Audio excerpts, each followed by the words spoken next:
నేను రియలైజ్ ఏంటంటే ఇంకోళ్ళ కథ కన్నా మన కథే మనం రాసుకుంటేనే ఆ కిక్ బేస్ మందై ఉండాలి. ఇల్లు కట్టాలంటే పిల్లర్స్ ఒకటి వేసేసి పునాదులు వేసేసి నువ్వు కన్స్ట్రక్ట్ చేయరంటే నేను గొప్పగా చాలామంది డైరెక్టర్లు ఉంటారు ఇంకోళ్ళ కథని బాగా ఎన్హాన్స్ చేసి తీసేవాళ్ళు, హ్యాండిల్ చేయగలుగుతారు.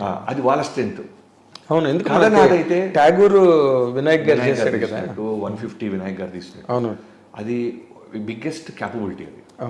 సో నాకు ప్రాసెస్లో అర్థమైంది ఏంటంటే ఓకే నేనే అక్షరం పెడితేనే నేను ఎక్స్ట్రాడినరీ తీయగలుగుతున్నాను, ఎటు పడితే అది గేమ్ ఆడగలుగుతున్నాను. ఇంకోళ్ళ కథని నేను ఓన్ చేసుకోలేకపోతున్నాను, దాన్ని ఇటువైపు లాగలేకపోతున్నాను అనేది నాకు ఎక్కడో అర్థమైంది. అర్థమైన తర్వాత ఎప్పుడైతే లూసిఫర్ రీమేక్ అన్నారో నాకు మళ్ళీ క్వశ్చన్ మార్క్ స్టార్ట్ అయింది. చిరంజీవి గారితో ఒకసారి వచ్చింది ఆపర్చునిటీ, ఇప్పుడు వెళ్ళి నేను చేయలేను అని చెప్పాలి. రీమేక్ నేను చేయలేను అంటే అంత పెద్ద స్టార్ అభిమానం తిరుగుతున్నాడు వచ్చి పోజు కొడితే పోరా అంటే మళ్ళీ మనం చేయలేం, మళ్ళీ అసలు అడుగు పెట్టడానికి.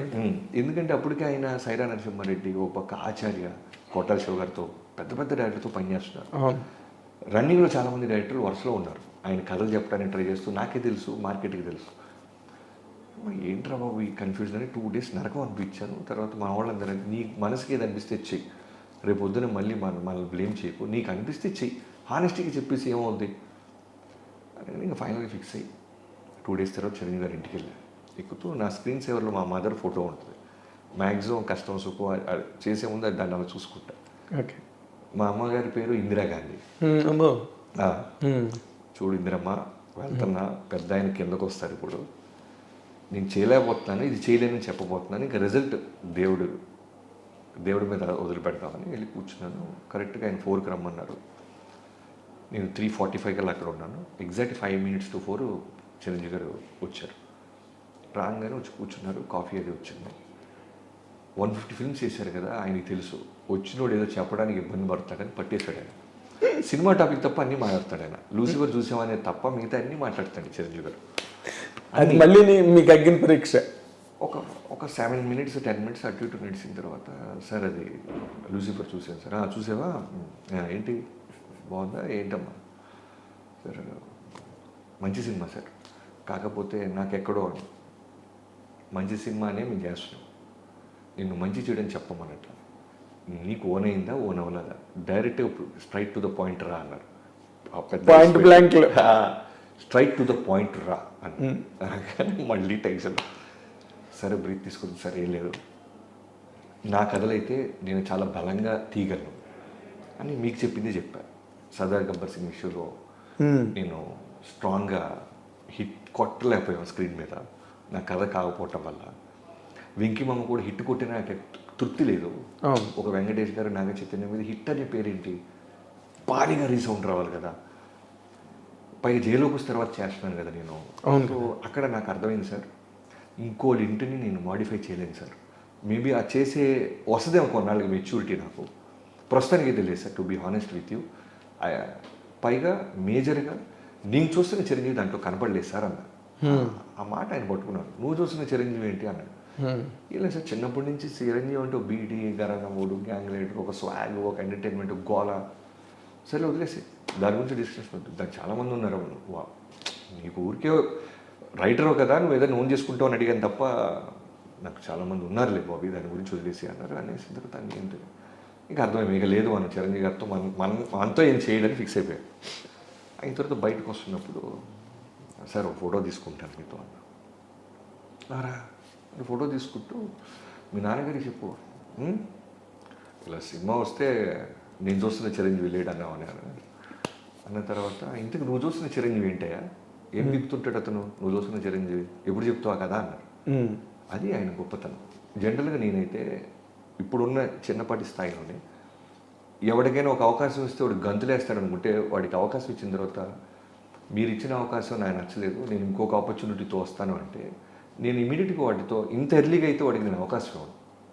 100%. కనీసం ఒక 6 నెలలు, కనీసం మనిషిగా మనకి ఎక్కడో చిన్న ఈగోస్ ఉంటాయి, కోపాలు ఉంటాయి, ఓ 1-2 నెలలు పుష్ చేస్తామండి.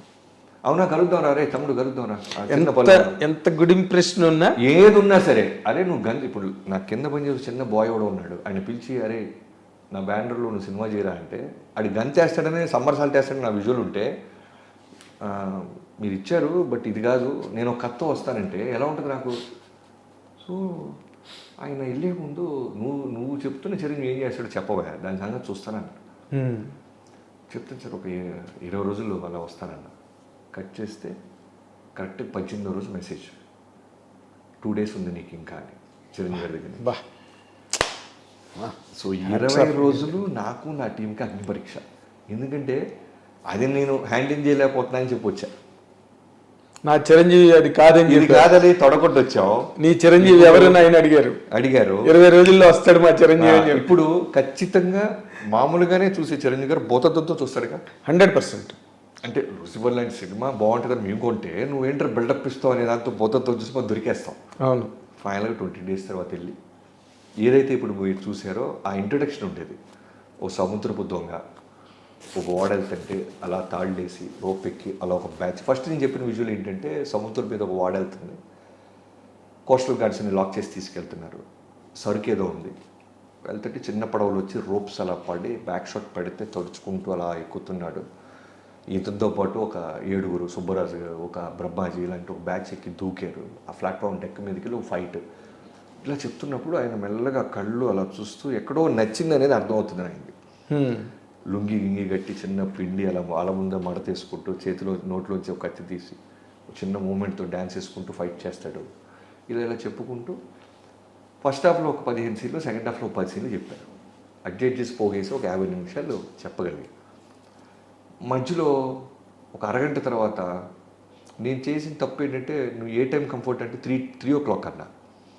ఆయన నాకు మర్యాద ఇస్తూ 3 ఓకే అన్నారు. జనరల్గా ఆ టైంలో ఎవరైనా భోజనం చేసి చిన్న న్యాప్ టైంలో గొల్లు వేసుకున్నాను నేను.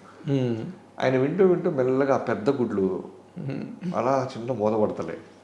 నాకేంటంటే ఇప్పుడు నేను బయటకు వచ్చి నేను అద్భుతమైన కథ చెప్పాను, కానీ ఆయన పడుకోవటం వల్ల కథ ఎక్కలేదంటే ఎవడో నమ్మడం. పోరా లవ్ చెత్త కథ చెప్పుంటే నేను కథ చెప్తున్నాను, బట్ వలసలో ఇదే. ఇప్పుడు వెళ్ళి నా వైఫ్కి ఏం చెప్పాలి, ఎందుకంటే పాపం తనకి నిద్రలేదు 20 రోజుల నుంచి. తనకి అన్నీ చెప్పా, చిరంజీవి గారితో ఇలా లూసిఫర్ వచ్చింది, నేను నో చెప్పి వస్తున్నాను, ఇలా కొత్త కథ చేస్తున్నాం అంటే పాపం ప్రతి దానికి పాపం స్టెప్గా నాకు సపోర్ట్ చేసేది. ఇప్పుడు నేనేం చెప్పాలి, నిద్రపోయాడమ్మా తను, ఆయన పడుకున్నారు అందుకే ఎక్కలేదంటే పోరా వెళ్తారు. వచ్చి బయట నా టీం పోనా గారికి చక్రికి వీళ్ళందరికీ చెప్పాలి, నేను బాగా చెప్పానే బాబు, ఆయన ఎక్కడో నిద్రపోయారు. ఎక్కడో ఒక 3-4 minutes మెల్లగా అలా మోస్తున్నారు, మళ్ళీ కళ్ళు తెరిచి మెల్లగా వాటర్ అది తీసుకుంటున్నారు. అన్నీ జరుగుతున్నాయి. అయిపోయిందిరా బాబు జీవితంలో, ఇక లేదు, నెక్స్ట్ హీరో ఎవరు రాలి, ఇక చిరంజీవి గారితో లేదురా అవకాశం, ఎక్కలేదు, ఆయన నిద్రపోతాడు, డిస్కనెక్ట్ అయిపోయాడు కథగా అనుకుంటా. అయిన తర్వాత పడుకున్నాడు, మెల్లగా లేచారు. సరే అమ్మ అయితే ఒకసారి రంతులు చేసుకుని రేపు ఎల్లుండి కలుద్దాం అన్నారు. సరే వెళ్తుంటే కరెక్ట్ బయటకు వచ్చిన తర్వాత ఒక నిమిషం ఆగు అని కథ మొత్తం రంతులు చేస్తాడు ఆయన. బిగినింగ్ అలా వచ్చాడు, బోటు తాళ్ళు వేసి అలా ఎక్కారు, ఇలా వెళ్ళారు, ఒక తమ్ముడి క్యారెక్టర్ ఇలా వెళ్ళారు. నేను ఎక్కడైతే కళ్ళు మూసుకున్నారన్నానో ఆ కళ్ళు మూసుకున్న సీన్స్ కూడా చెప్తున్నాడు ఆయన. మొత్తం చెప్తాడు ఆయన. ఇప్పుడు నేను బయటికి వెళ్ళి ఆయన నిద్రపోయాడని చెప్పలేను, వినేసాడు కథ మొత్తం ఆయన. మొత్తం నీకు అవకాశం కూడా మొత్తం అయిన తర్వాత ఓకే సరే అయితే రేపు ఉండవు. ఆ క్యారెక్టర్ అది నువ్వు అన్న చిరంజీవి క్యారెక్టర్ బాగుంది, మిగతా కథ మాత్రం సోల్ లేదు ఈ సినిమాకి, to be honest with you Bobby అన్నారు. సోల్ లేదు సార్, 20 రోజులు రెడీ చేశాను, మీరు ఓకే అంటే సోల్ క్రియేట్ చేస్తాను. సరే అయితే ఆలోచిద్దాం, క్యారెక్టర్ అది బాగుంది అన్నారు. వెళ్ళిపోయి నవీన్ గారు వెయిటింగ్ ఆల్రెడీ, మైత్రి నవీన్ గారు. ఎందుకంటే నిన్న ఆ సినిమా వెంకీమామ తర్వాత నేను నా మైత్రిలో చేయాలి. సో చిరంజీవి గారు పిలిచారు, చిరంజీవి గారి దగ్గరికి వెళ్తున్నాను, అన్ని అప్డేట్స్ చెప్తున్నా. అందుకని నవీన్ గారు వెంటనే ఆనందాన్ని నాకు సార్ క్యారెక్టర్ బాగుందన్నారు సార్, మన సినిమా ఉన్నట్టే అని చెప్పాను. నవీన్ గారు ఆనందంతో చిరంజీవి గారు ఫోన్ చేశారు, సార్ థ్యాంక్ యూ సార్ బాగుందని. ఆయన షాకు, ఆల్రెడీ బాగుందని ఎక్కడ చెప్పారు, క్యారెక్టర్ బాగుంది అన్నారు, కథ చేయాలి నవీన్, బట్ బాగుంది, వాడు చేయగలడు. ఇప్పుడే నేను ఎస్ చెప్పేస్తే ఎక్కడో రిలాక్స్ అవుతారు కుర్రోళ్ళు, క్యారెక్టర్ అది బాగుంది, వాళ్ళు ఒక ఫైర్ ఉంది బుడ్డోళ్ళు, let start this film, but నాకు కొంచెం టైం కావాలి. ఎందుకంటే ఆ వరల్డ్ క్రియేట్ చేయాలి, ఆ వరల్డ్ తనకు అర్థం అవ్వాలి, వరల్డ్ బాగా కుక్ చేయాలి. బట్ ఆ క్యాపబిలిటీ బాబీకి ఉంది, నాకు అర్థమవుతుంది, తను చూసే పద్ధతి, తను మాట్లాడే పద్ధతి. ఈ సినిమా చాలా పెద్ద సినిమా చేస్తున్నాం, బట్ కొంచెం దాచిపెట్టండి అన్నారు. నవీన్ గారు పాపం బోలా లాగా చెప్పేశారు, సార్ ఆయన సినిమా చేస్తాడు సార్. ఇంకా అక్కడి నుంచి కాన్ఫిడెన్స్, అలా వాళ్ళు వేరే స్టార్ట్ అవ్వడం జరిగింది.